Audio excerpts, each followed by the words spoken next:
1 ദിനവൃത്താന്തം അധ്യായം 16. ഇങ്ങനെ അവർ ദൈവത്തിൻ്റെ പെട്ടകം കൊണ്ടുവന്നു ദാവീദ് അതിനായിട്ട് അടിച്ചിരുന്ന കൂടാരത്തിനകത്ത് വച്ചു. പിന്നെ അവർ ദൈവത്തിൻ്റെ സന്നിധിയിൽ ഹോമയാഗങ്ങളും സമാധാനയാഗങ്ങളും കഴിച്ചു. ദാവീദ് ഹോമയാഗവും സമാധാനയാഗങ്ങളും കഴിച്ചു തീർന്ന ശേഷം ജനത്തെ യഹോവയുടെ നാമത്തിൽ അനുഗ്രഹിച്ചു. അവൻ ഇസ്രായേലിൽ ഓരോ പുരുഷനും സ്ത്രീക്കും ആളൊന്നിന് ഒരു അപ്പവും ഒരു ഖണ്ഡം ഇറച്ചിയും ഒരു മുന്തിരിങ്ങാക്കട്ടയും വീതം വിഭാഗിച്ചു കൊടുത്തു. അവൻ യഹോവയുടെ പെട്ടകത്തിൻ്റെ മുമ്പിൽ ഇസ്രായേലിൻ്റെ ദൈവമായ യഹോവയ്ക്ക് കീർത്തനവും വന്ദനവും സ്തോത്രവും ചെയ്യുവാൻ ലേവ്യരിൽ നിന്ന് ശുശ്രൂഷകന്മാരെ നിയമിച്ചു. ആസാഫ് തലവൻ, രണ്ടാമൻ സെഖര്യാവ്, പിന്നെ യെയീയേൽ, ഷെമീരാമോത്ത്, യഹിയേൽ, മഥിഥ്യാവ്, എലിയാബ്, ബെനായാവ്, ഓബേദെദോം, യെയീയേൽ എന്നിവർ വീണയും കിന്നരവും വായിച്ചു. ആസാഫ് കൈത്താളം കൊട്ടി.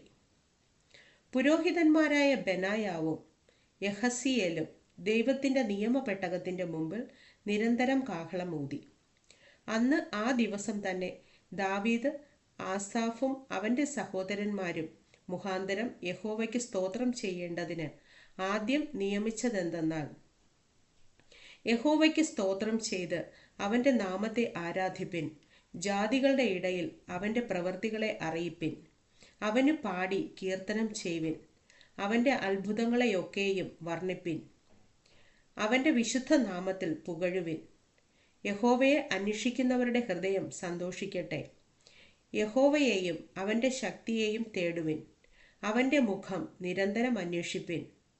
അവൻ്റെ ദാസനായ ഇസ്രായേലിൻ്റെ സന്താനമേ, അവൻ്റെ വൃതന്മാരായ യാക്കോബ് പുത്രന്മാരെ, അവൻ ചെയ്ത അത്ഭുതങ്ങളും അരുളി ചെയ്ത അടയാളങ്ങളും വിധികളും ഓർത്തുകൊള്ളുവിൻ. അവനല്ലോ നമ്മുടെ ദൈവമായ യഹോവ. അവൻ്റെ ന്യായവിധികൾ സർവ്വഭൂമിയിലും ഉണ്ട്. അവൻ്റെ വചനം 1000 തലമുറയോളവും അവൻ്റെ നിയമം എന്നേക്കും ഓർത്തുകൊള്ളുവിൻ. അബ്രഹാമിനോട് അവൻ ചെയ്ത നിയമവും ഇസ്ഹാക്കിനോട് ചെയ്ത സത്യവും തന്നെ. അതിനെ അവൻ യാക്കോബിന് ഒരു പ്രമാണമായും ഇസ്രായേലിനൊരു ശാശ്വത നിയമമായും ഉറപ്പിച്ചു. ഞാൻ നിനക്ക് അവകാശമായി കനാൻ ദേശത്തെ തരും എന്ന് കൽപ്പിച്ചു. നിങ്ങൾ എണ്ണം കുറഞ്ഞു ചുരുക്കം പേരും അവിടെ പരദേശികളും ആയിരിക്കുമ്പോഴും അവർ ഒരു ജാതിയെ വിട്ട് മറ്റൊരു ജാതിയിലേക്കും ഒരു രാജ്യം വിട്ട് മറ്റൊരു വംശത്തിലേക്കും പോകുമ്പോഴും ആരും അവരെ പീഡിപ്പിപ്പാൻ അവൻ സമ്മതിച്ചില്ല. അവർ നിമിത്തം രാജാക്കന്മാരെയും ശാസിച്ചത്, എൻ്റെ അഭിഷിക്തന്മാരെ തൊടരുത്, എൻ്റെ പ്രവാചകന്മാർക്ക് ദോഷം ചെയ്യുകയും അരുത്. സർവഭൂവാസികളെ യഹോവയ്ക്ക് പാടുവിൻ, നാൾക്കുനാൾ അവൻ്റെ രക്ഷയെ പ്രസ്താവിപ്പിൻ. ജാതികളുടെ നടുവിൽ അവൻ്റെ മഹത്വവും സർവവംശങ്ങളുടെയും മധ്യേ അവൻ്റെ അത്ഭുതങ്ങളും കഥിപ്പിൻ. യഹോവ വലിയവനും അത്യന്തം സ്തുത്യനും സർവ്വദേവന്മാരിലും അതിഭയങ്കരനുമല്ലോ. ജാതികളുടെ സകല ദേവന്മാരും വിഗ്രഹങ്ങൾ അത്രേ. യഹോവയോ ആകാശത്തെ ചമച്ചവൻ. യശസ്സും തേജസ്സും അവൻ്റെ സന്നിധിയിലും ബലവും ആനന്ദവും അവൻ്റെ വാസസ്ഥലത്തിലും ഉണ്ട്. ജാതികളുടെ കുലങ്ങളെ യഹോവയ്ക്ക് കൊടുപ്പിൻ, യഹോവയ്ക്ക് അവൻ്റെ നാമത്തിൻ്റെ മഹത്വം കൊടുപ്പിൻ. കാഴ്ചയുമായി അവൻ്റെ സന്നിധിയിൽ ചെല്ലുവിൻ, വിശുദ്ധ ഭൂഷണം ധരിച്ചുകൊണ്ട് യഹോവയെ നമസ്കരിപ്പിൻ. സർവഭൂമിയെ അവൻ്റെ സന്നിധിയിൽ നടുങ്ങുക, ഭൂതലം കുലുങ്ങാതെ വണ്ണം സ്ഥാപിതമാകുന്നു. സ്വർഗം ആനന്ദിക്കട്ടെ, ഭൂമി ഉല്ലസിക്കട്ടെ, യഹോവ വാഴുന്നു എന്ന് ജാതികളുടെ മധ്യേ ഘോഷിക്കട്ടെ. സമുദ്രവും അതിൻ്റെ പൂർണ്ണതയും മുഴങ്ങട്ടെ, വയലും അതിലുള്ളതൊക്കെയും ആഹ്ലാദിക്കട്ടെ. അന്ന് വനത്തിലെ വൃക്ഷങ്ങൾ യഹോവയുടെ മുമ്പിൽ ആർക്കും. അവൻ ഭൂമിയെ വിധിപ്പാൻ വരുന്നുവല്ലോ. യഹോവയ്ക്ക് സ്തോത്രം ചെയ്യുവിൻ, അവൻ നല്ലവനല്ലോ, അവൻ്റെ ദയ എന്നേക്കുമുള്ളത്. ഞങ്ങളുടെ രക്ഷയായ ദൈവമേ, ഞങ്ങളെ രക്ഷിക്കണമേ.